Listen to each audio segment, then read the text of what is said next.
Yeah, yeah. Keep Charlie Fields' daughter in your prayers. She's not well at all. Let me count how many people's here. 1, 2.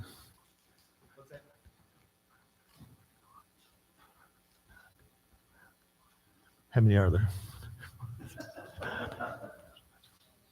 19 people. 19 people. Counting me. 19 people. 18 really nice people and 1 grump. Where are the 10 commandments found in the New Testament? Where are they found? It's real easy. They're not. They're not. Have you ever known anybody that really seemed like they wanted to follow the 10 commandments? Yes, yes. Lucille, if you're driving down the road 60 and the speed limit is 45 and the policeman pulls you over and you say, well, Mr. Policeman, with all due respect, sir, it used to be 60 on this road. What's he going to say to you? Here's your ticket. There was a little fella in 1903 that bet another fella $50 he could drive across America in 90 days. Of course, cars are brand new at that time. They're just little bitty square things, and they drive them with a stick, and he made it in 63 days.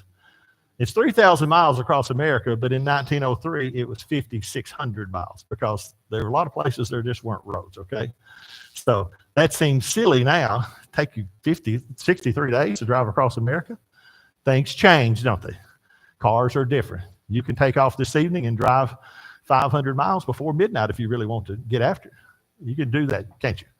And this guy was tickled death some days to get 50 miles or 60. And it's raining, and he's driving these little stick, him and another guy, and it's tough. It cost him $8,000 to do it. It's a lot of money. 1903, it's a lot of money today. Things change, so. Can y'all read these? I don't know if anybody can read them. Tom just read them all just a few minutes ago. They are in Exodus chapter 20, verse 1 through 17. I had him read the whole thing. And what was the 10 commandments? Who were they for? They were for the Jews. Who were the Jews?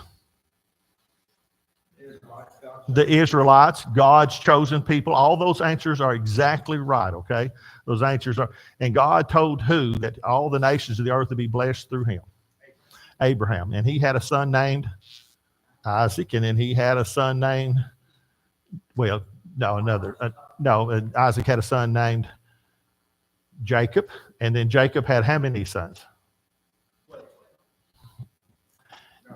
Yeah. And he had many girls? And 1 girl. And so then those 12 kids became the 12 tribes of Jacob. And one of those tribes was the tribe of Judah. And who would come through that? Jesus would come. That was the kingly tribe.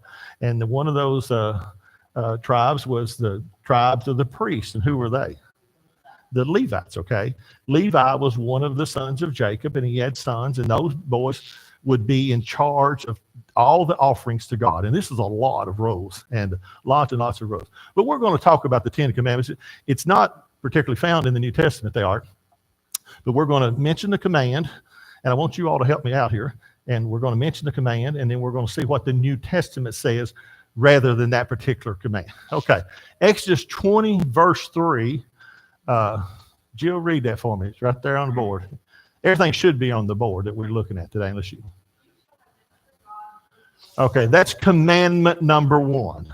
And we're going to talk here this evening, out of the 10 commandments, how many of them were really directed at God, as far as mankind dealing with God, and how many of them were dealing with man, dealing with fellow men? The first 4 were God, and the next 6 were for dealing with your fellow man, okay? God is most important, right? Your fellow man is important too, but God is most important, okay? Why? Why would God be the most important? He is God. He created everything. Yes. Without God, we are nothing, are we? We are nothing. None of us are, okay? So God insists upon this, okay? Now, we don't know everything there is to know about God by any stretch of imagination, but we do know God says that he is a jealous God. And he says in the very first commandment to these Israelite people, you shall have no other gods before me. That's about as plain as you can make it, okay? That's just about as plain as you can make it. So what does the New Testament tell us to do? What did Jesus say in Matthew chapter 4? Tom, read that for me.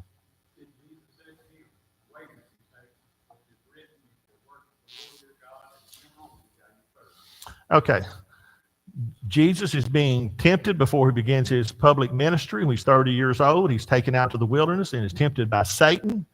And he says, he tells him to fall down before me. And he says, I'll give you the whole world. I'll give you everything that there is. But Jesus says, away with you, Satan. Why would he say that? What would we say today? We would not say, away with you, Satan. Get thee behind me. What would we say? Get out of here. Yes, get out of here. I'm through with you. I'm done. I'm fed up. That's what things we would say today. I want no part. Okay? If you hide out and watch me every day of your life and you say, I'm going to just follow Shelby Roy around and I'm going to see when he goes into the nearest bar, you know what you're going to see? Ain't never going into the bar. Don't want to be in a bar. I don't hate people in bars. I don't hate anybody. But I want to go in a bar. Don't want to be in drunks, okay? I'm just not going to do it, okay? Houses of ill repute. I'm not going there, okay? Don't need to be in those kind of places. Jesus says to Satan, get away from me, okay? And he also said, you shall worship the Lord your God, and him only shall you serve, okay? So, folks, we need to worship God. We don't need to worship Buddha. We don't need to worship some Hindu monkey or purple elephant or something like that. We need to worship God. These are the words of Jesus, and Jesus said you'll be judged in Matthew 12:48 by the words that he has spoken. What did you say, Jesus? Worship God alone, him only. Here's another one. Leland, read 1 Corinthians 8:6 there, buddy. That right there, yeah, the bottom one.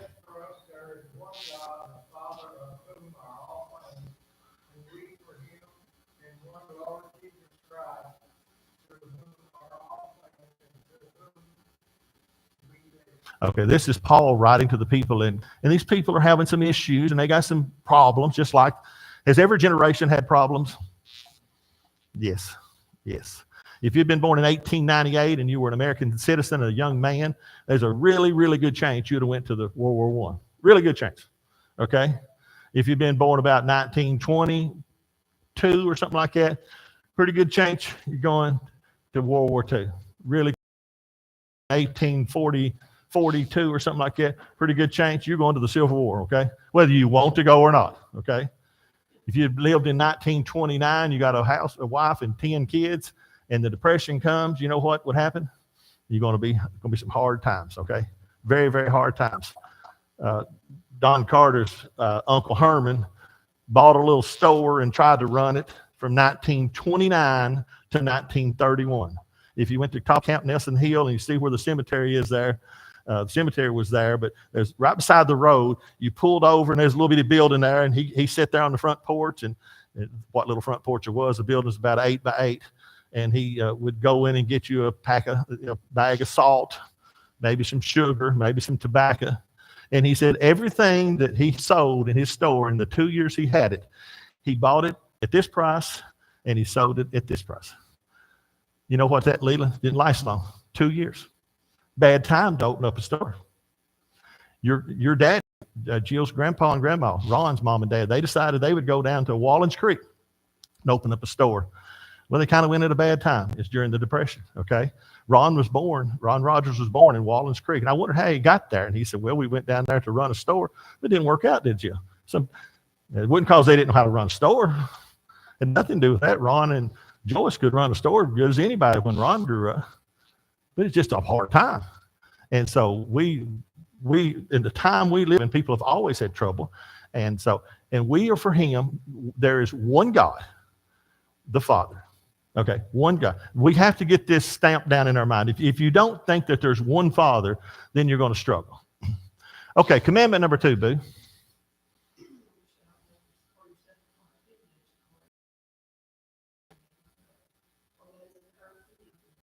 Okay, this is the second one.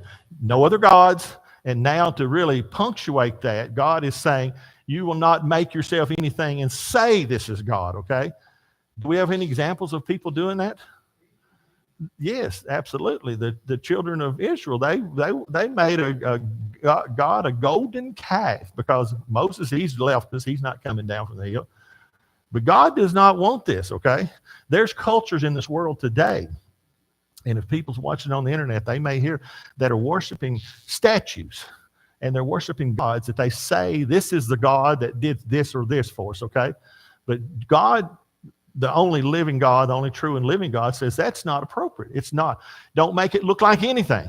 Well, God, you understand, this is a golden calf. This is pretty special. We melted down our earrings and all of our jewelry, and we made this special. It's worthless to God. God had them do what? Melt it back down, grind it up, and then do what? Put it in their drinks, and they drank it and ate it, okay? It meant nothing to God. But God, it's gold. It means nothing, okay? Well, they give him a lot more allegiance probably than they should. You know, we're not to, well, I don't know that you'd say worship is the right word, but well, people worship lots of stuff. They worship their new car. They worship their job. They worship their, some people worship their wife well, you admire and love your wife, but you don't worship her, okay? Till they started doing it. Yes. So what does the New Testament tell us to do about worshiping? Okay, let's read this, Melvina. Therefore, since we are the offspring of God, we ought not to think that the divine nature is like gold or silver or stone. We can shape our heart and means to God. So Paul is telling the people at Mars Hill, those Greek people, he said, you think God is made out of gold or silver? Will there be streets of gold in heaven? No. Will there be pearly gates in heaven? No. Why not? Tell me the reason there won't be. Those are earthly things. Nothing from this earth. There will not be any wood. There will not be any carpet. There will not be any electricity. Those are earthly things. Nothing that's on this earth will, including us, our bodies. Now, our spirits will be there. Okay. Now, there's nothing wrong with saying we're going to the pearly gates. That's figurative language, and God uses so we can kind of understand it. Because can you imagine what those streets of gold would look like? But it don't matter what you think it looks like, it's going to be better than you think it is, okay? Heaven's going to be fantastic, okay? Fantastic. No more sorrow, no more tears, no more anniversaries about bad things that's happened in our life, no more goodbyes. It's going to be better. So if you want to picture it with golden streets and pearly gates, that's fine. I'm not talking about that. But don't ever for 1 minute think that God is made out of gold or something like that. Where is a third of the world's gold that's ever been found? Where is a third of it? In the ocean. In the ocean. A third of the known gold that they think has ever been found has been sunk in Spanish and English ships and lying in the bottom of the ocean, okay? And you find it every now and then people do, okay? So gold can be, and there's talk now about is there gold at Fort Knox, and there's been, I don't know if there is or not, but I hope there is, but yeah. But gold sometimes gets stolen, doesn't it? It's sometimes. But don't ever think that that's God. God is much more than that. Ben, 1 John 5:21. Little children, keep yourself from eyes. John is telling the little children, who's he talking to? Us. Ben's talking to us, yes. He's talking to us. Keep yourselves from idols, whatever that idol might be. Is that easy to understand? It's as clear as can be. God is not a statue. He is not anything like that. Commandment number 3, Lucille.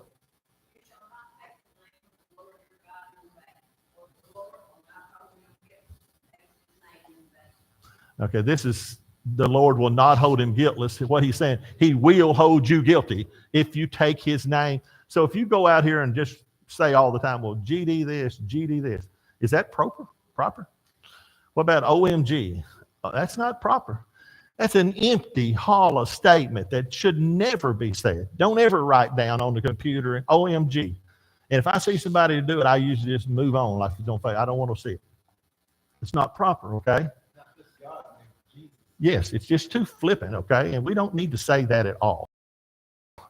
And we do say stuff like that. Just, I think it makes us. You think it makes us feel important or what? That we're trying to show how much emphasis, how much it truly this really truly means something. People get in the habit of stuff like that. Y'all agree with that, though? We should not say. Bible. Makes it.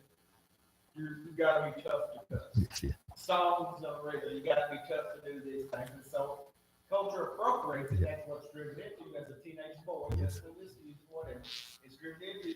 This is cool. This is what kids people say to do. But it's not. No. Well, that's the Old Testament, though. You say, well, what does it say in the New Testament? Okay, Matthew 5:33 through 37, Sue Ann. Again, good or it was said of those of old, falsely, but shall perform your oaths to the Lord. But I say to you, do not swear at all, neither by heaven, for it is God's throne, neither by the earth, for it is his footstool, nor by Jerusalem, for it is the city of the great king. Nor shall you swear by your head, because you cannot make one hair white or black. But let your yes be yes, and your no, no. For whatever is more than these is from the evil. Okay, this is Jesus preaching the Sermon on the Mount. And he says, don't take the Lord's name in vain. It's not just an Old Testament thing. It's a New Testament thing. Should we swear? Not at all, okay? Our words should speak everything we need to say. If I tell Leland, I'm coming to your house at 2, I need to come to Leland's house at 2. Now, something might come up, but can I not call Leland or text and say, Leland, something has come up. I can't come. Leland's not going to be aggravated. But if I tell you I'm coming at 2 and I don't never show up, that's not good, is it, Leland? It's not good. And after a while, you get tired of that, okay? And you think God gets tired of it. God, I love you with all my heart. Go to church tonight? What are you talking about? I'm serious. That's what people do. I'm not sure you love me with all your heart. And you're taking God's name in vain, okay? I told Tom in church today, okay? I came here. This is the 5th time I've been here. Doing errands and things that need to be done, okay? And I don't care. But I was showering a while ago, the second shower of the day, and I thought to myself, there's a lot of people who don't go to church 5 times in a year. I'm serious. And I'm not bragging on myself. Don't get me wrong. I'm not bragging on myself. But it ain't no problem to work for the Lord if you want to do it. Let your yes be yes and your no be no. Sometimes we're confronted with things and people say, did you say that? And here's what I always say. If I said it, I said it. Now, has it got me in a pickle sometimes? Yes, it does. But you're better off to tell the truth, okay? Because if you don't tell the truth, then you got to start stacking stuff up, okay? Now, see, I told Tom that I was at the Dairy Queen. Well, I told Deb I was over here at Long John Silver's when really I was with Susie at the hotel, okay? Better just tell the truth, okay? Better just tell the truth. Jesus says, let your yes be yes and your no. I'm not going to swear, okay? Here's another thing the New Testament says. Ephesians 4:29. Deborah, read this.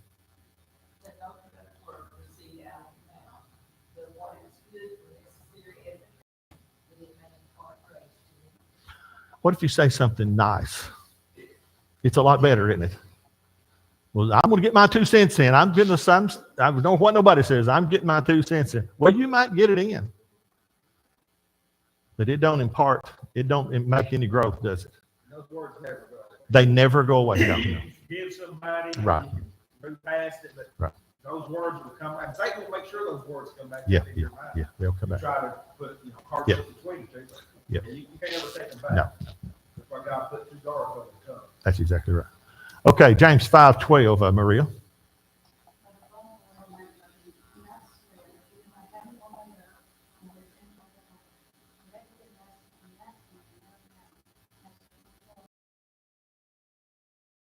I've been on juries, but I've never been a witness. But I would say to those people, I'd say, I affirm, but I would not swear because I just don't believe it.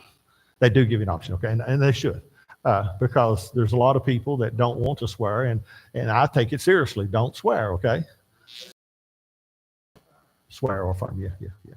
And you all would kind of agree with that too. I just don't, it's not necessary, is it? Let your yes be yes and your no be no. If Johnny tells me to come over there and put a new roof on, you know what I'm going to tell Johnny? Johnny, I'm not coming.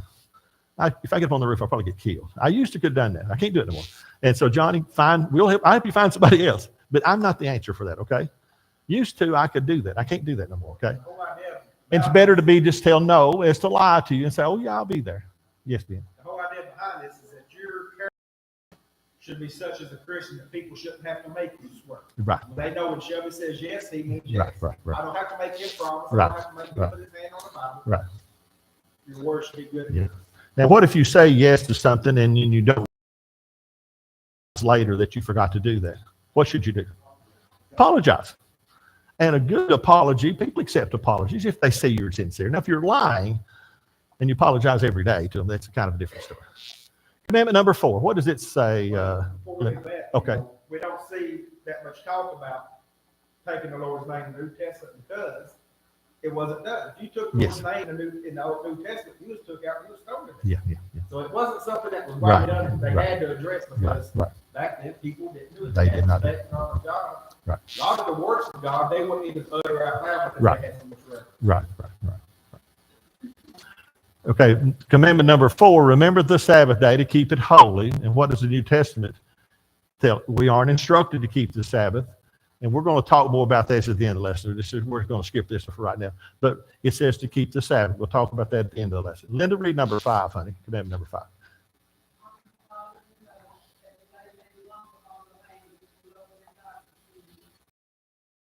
Verse 4, that's about God and man's relationship. The next 6 are about man and his fellow man's relationship, okay? So the first one is pretty simple. Honor your father and mother, okay? That your days may be long upon the land which the Lord your God has given you, okay? And then Ephesians, Paul tells us what, Lucille? Ephesians 6, 1 through 3.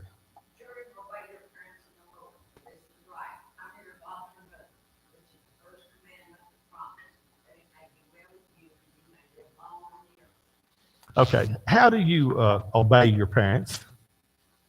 That's a simple question. Do what they say. When Mama told you to do something, Lucille, did you try to do it? Most of the time you try to do it. Now, we all have them moments of rebelness in us that we don't want to do something, but it's a general rule.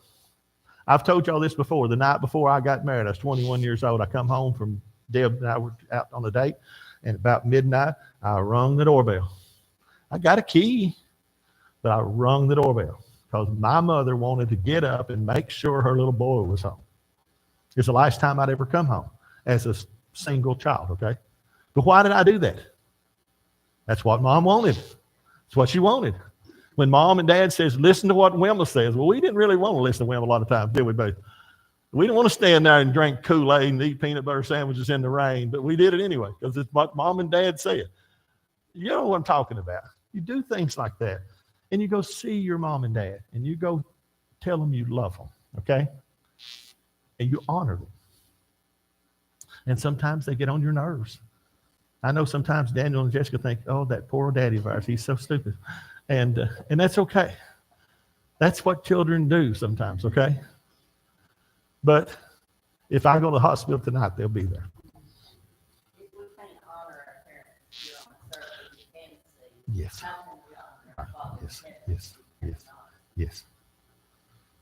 Hey, that's exactly perfect point.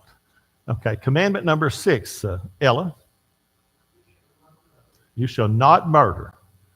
Okay, Ella, read this for me then. What does the New Testament tell us to do?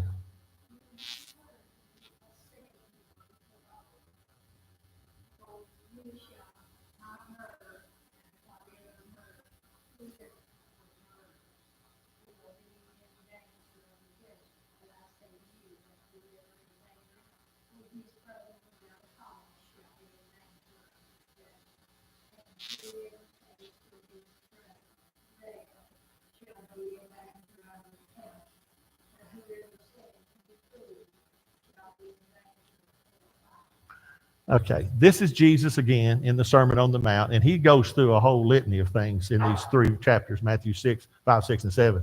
There's a lot of rules later. He said, you've heard it said of old, you shall not murder.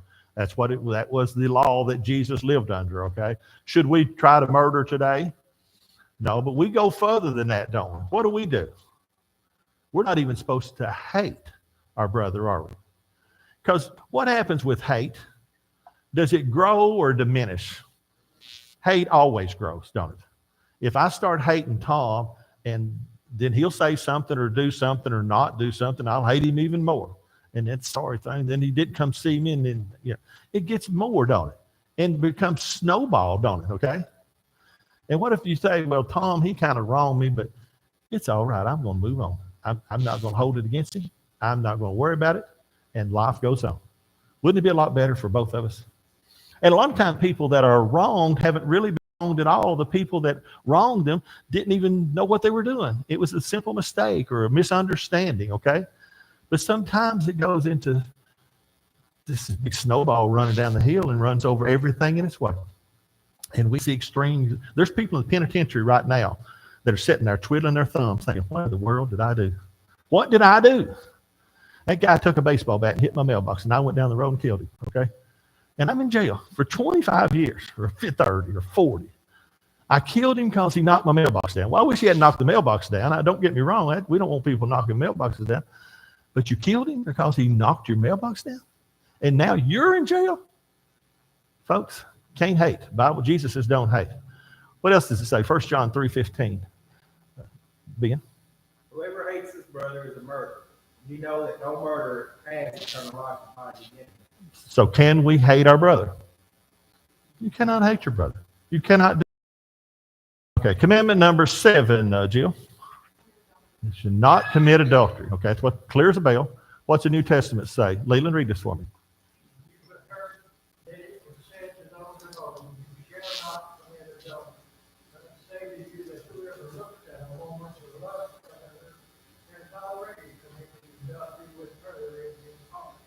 Okay, Jesus again, it's Sermon on the Mount. Jesus is making very, very clear that it's more than just the physical act of adultery.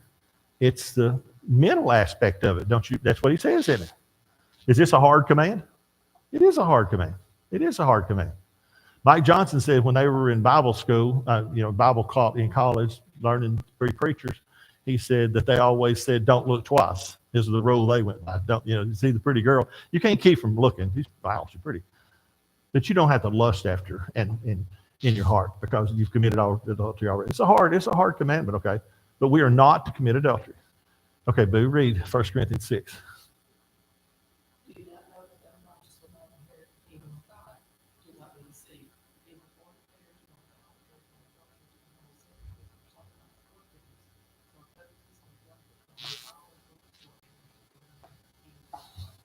This is pretty clear, okay? Fornicators, sexually immoral. Idolaters, people that worship idols, or adulterers, people that commit adultery with their spouse. Homosexuals, pretty clear.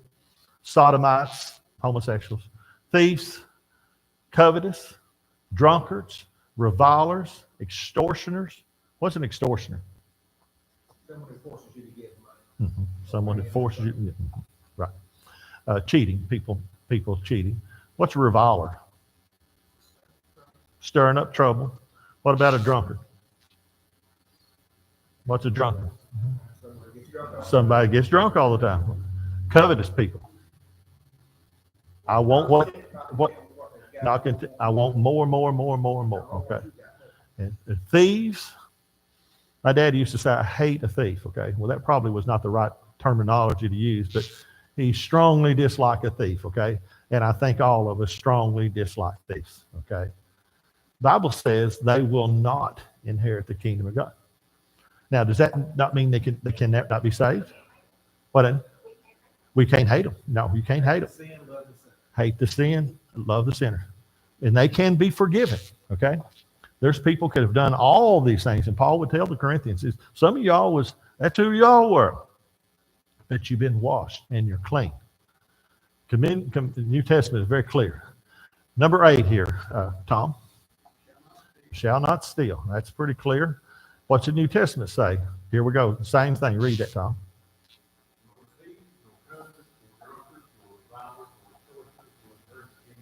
Okay.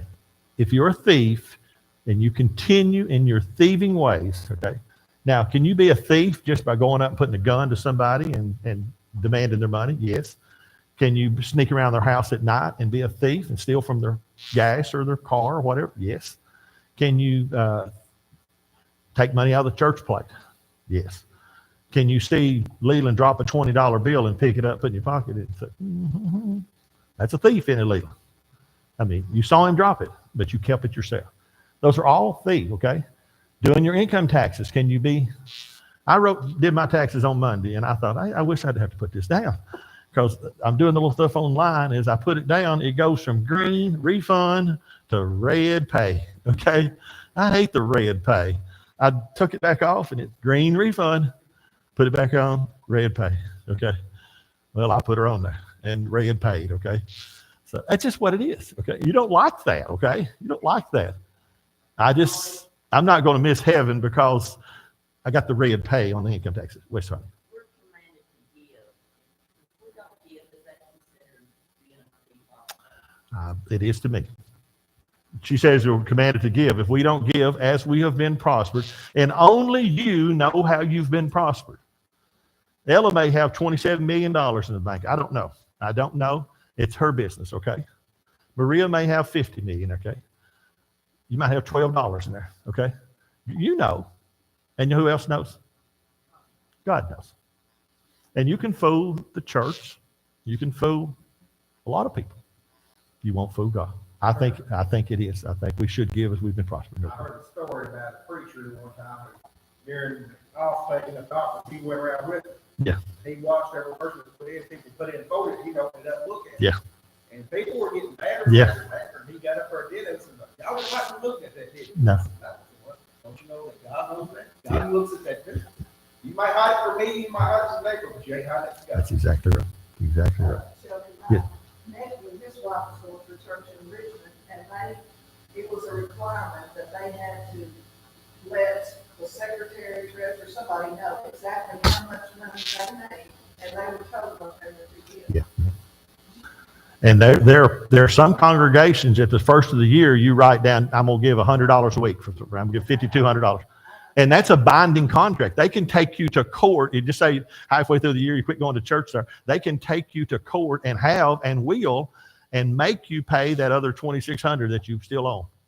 Now, that's not cheerful at all. That's wrong as can be. It's wrong as can be. Yes, it's wrong as can be. Right. It's still wrong. Yes, yes. The books will be balanced. That's exactly right. And you look around at yourself and you say, I feel like you're holding back from God. I tell you what, I don't know how much money it's worth for me to be able to stand up here and to breathe and my heart to work, and my bowels to work, and my legs and feet. That's worth a whole lot, isn't it? Everything I have is because of God, okay? Every single thing I have is because of God. Folks, we can't be thieves. Okay, Jill, read next.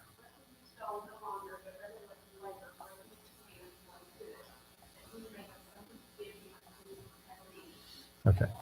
Let him who stole steal no longer, but start working,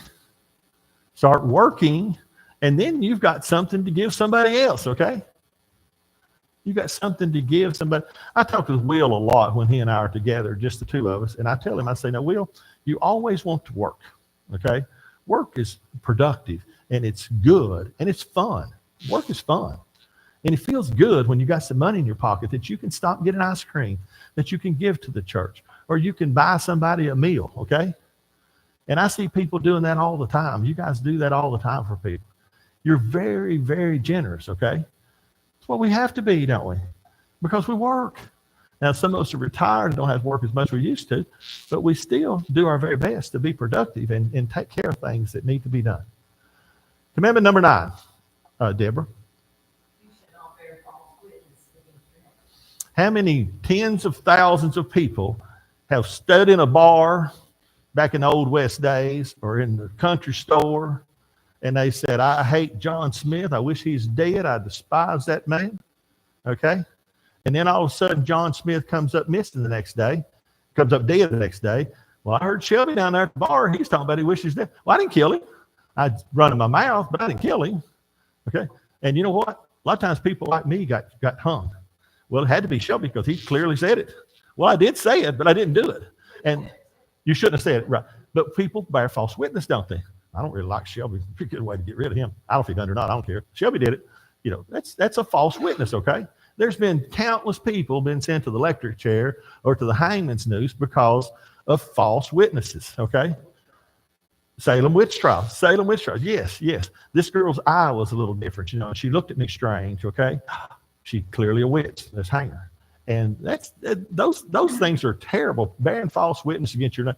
Wouldn't it be better to just tell the truth? But did Shelby say that? Yeah, he did say that. Did he kill him? I don't know about that. That's a whole different story. He said that, but I don't know about that. Y'all got to find some more evidence than that. Everybody that's accused of anything is presumed what in the United States? They're presumed innocent. They should be, okay? Now, you may find out you're guilty. But what's the New Testament say to do? Sue Ann. Lou Ann. Likewise, the soldiers asked him, saying, and what shall we do? So he said to them, do not intimidate anyone or accuse falsely, and be content with your wages. Okay, do not intimidate anyone. What's it mean to intimidate somebody? So the soldiers back in can intimidate you. I want to take this or whatever. I'm going to run you through the go. Or we're going to come in here and do this. And Yes. Better Better keep your mouth shut. Yeah.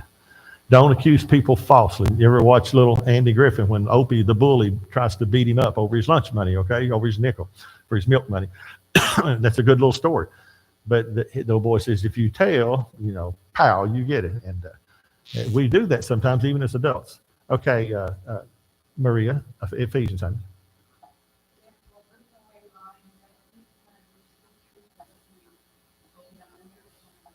Okay. Do you ever know anybody that lies so much that you really can't believe when they're telling the truth? They tell the story about a fellow in Nicholasville years ago that went in the country store, and he said, big flock of blackbirds flew over. He said, I took my shotgun, shot it up in the air, and he said, 99 blackbirds fell dead at my feet. And the guys all knew him, knew he was a liar, and they said, why don't you just round it up to 100? He said, I'm not going to lie about one blackbird.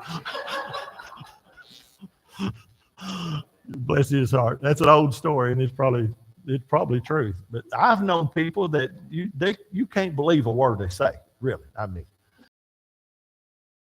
lying. What's it mean to put it away? I was out in the building the other day, yesterday I think, and I see a tote there, and it says winter coats.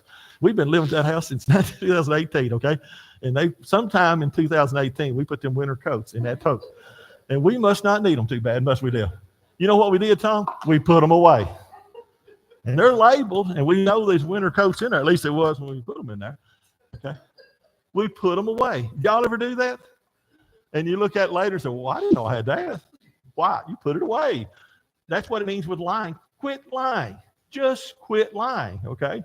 Quit lying. And the person that we lie to the most is who? Yourself. Yourself, okay? We say, I'm not fat. I'm not lazy. I'm very generous. And we may not be any of those things, okay? And we know that we convince ourselves. Commandment number 10. Okay, Leland, you again, buddy.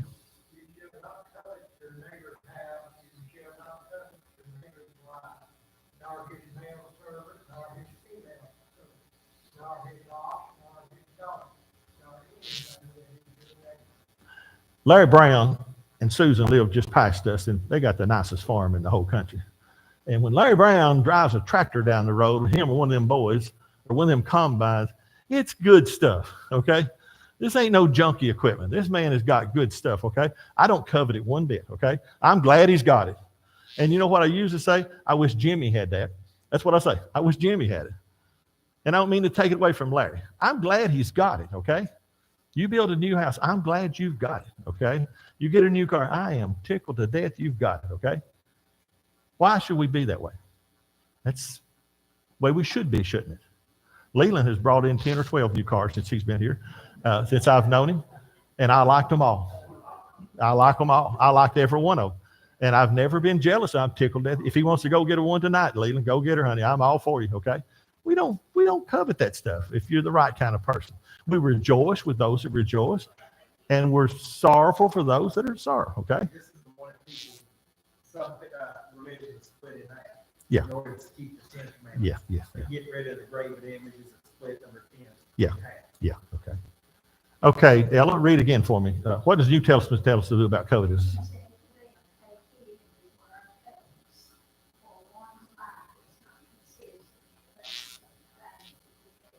Okay.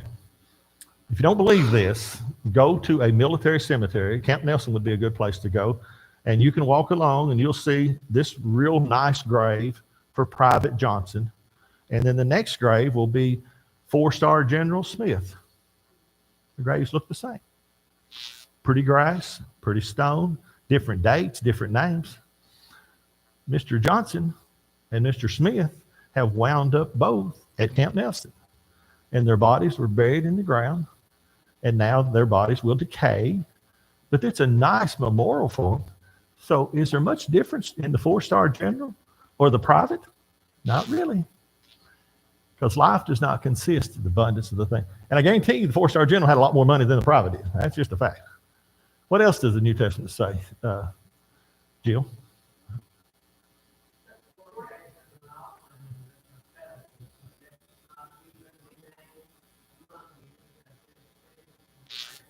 Okay, as is fitting for saints, okay? What does saints mean? What does saints mean? Set apart, okay? A saint. Can you be a saint, Tom? You can be a saint. Yes. There's sometimes people, they want to elevate people to this sainthood, okay? And that is a man-made title. Christians should be saints, okay? Christian means Christ-like. I'm set apart, okay? I'm different, okay? I am not going to steal. I'm not going to cheat. I'm not going to worship false idols. I am not going to covet. I am not going to desire my best friend's wife. I'm set apart. I don't do those things. I'm not a drunkard. I'm not a reviler. I'm not out here stirring up trouble. I'm not trying to cause extortion with people and rip them off. I'm not going to do those things. Why? Because I am a saint. When you say, well, I'm a saint, we think, well, I'm not really a saint. Yeah, you are. If you're a baptized believer in Jesus Christ, you have been set apart, okay? And you are figuratively walking hand in hand with Jesus until you go to heaven when your life is over. Folks, feels pretty good to be a saint, doesn't it? You're not better than anybody else. No way I'm better than anybody else. But I tell everybody else, you get over here with me and we'll walk in there together, okay? Kelly, I hope I walk into heaven with you. You know what? I said, who's Kelly? He's my buddy. He's my brother in Christ. Kelly's going to heaven. It's a good feeling, ain't it, Kelly?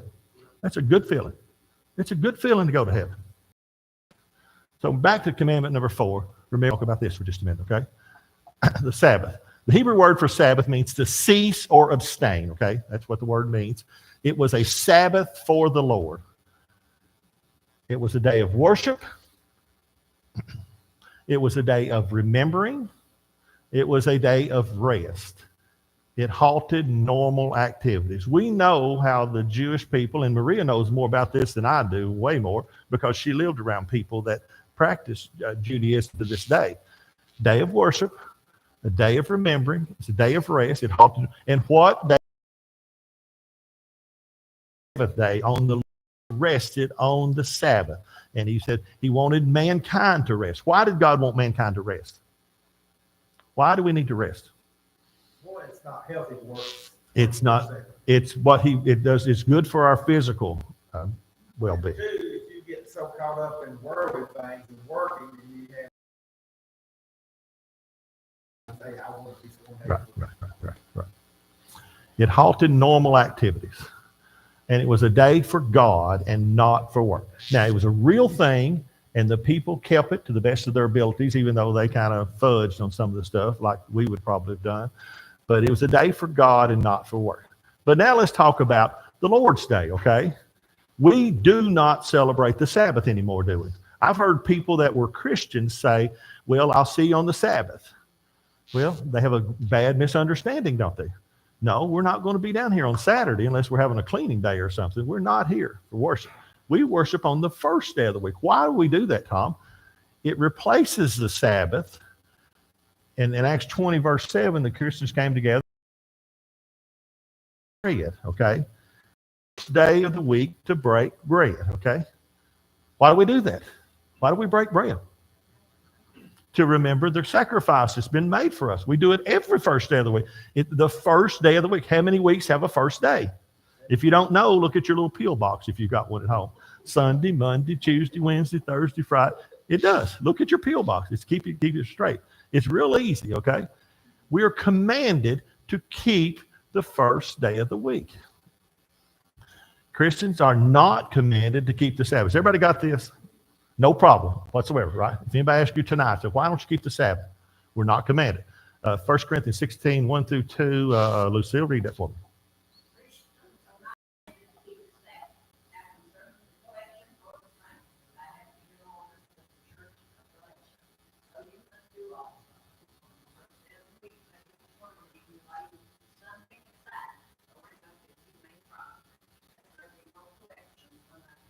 Okay, as I told the church in Galatia, Paul says here to the Corinth, you must do also. What does it say about it'd be a good idea? If you think about it, it'd be okay. Well, not every first day of the week. Know what it says. On the first day of the week, you must do also. That's pretty clear, folks. Why do we take up a collection? Why do we do that? Is that stupid or what? Why do we do that? We do it for the saints, okay? We do it so we can preach Jesus Christ and Him crucified. We do that so we can pay the electric bill. We can mow the yard. We can keep the place running, $1,800 for the furnace that needs fixed. You got to have that stuff, folks. We can't all meet in my house. If it did, I'd give you a coat out there in the building, but you won't need it to winter. But the first day of the week, lay by something in store, okay? Is that clear? Is that really clear? Why the change? Okay, we're going to look at 3 or 4 things and we're going to be done. Why the change? Jesus was resurrected on what day of the week? What happened on the 7th day of the week? Where was he? He was in the tomb. He was put in there before 6 o'clock on Friday evening, before the Sabbath started. And he was in there the whole day on Saturday, the Sabbath day, the whole day. But on the first day of the week, very early in the morning, they came to the tomb to finish fixing his body, and he wasn't there. He was not. Jesus, that's really important. That's the ultimate, what's that word, penultimate? What's that word? Penultimate, I can't think of the word. It's the main thing that ever happened in history of the world. Okay, let's say that. It's penultimate or something I'm trying to say. Penultimate. That is the most important thing that happened in the history of the world, is not that Elon Musk has started working with the government. That's not the most important. Or so-and-so got elected. That's not the most important. The most important thing in the history of the world, that Jesus Christ was raised from the dead. His being born was important. But all that would have been at naught if they had went there and they said, well, he's dead all right. He's still dead. But the penultimate thing that happened in the history of the world, don't ever forget it, Jesus Christ rose from the dead on the first day of the week. We celebrate it every first day of the week, because it's the day to celebrate. Not Christmas, not Easter. We want to talk about Jesus, first day of the week. The Lord's church was established on what day? What does the New Testament tell us in Acts chapter 2? The first Pentecost after the resurrection of Christ.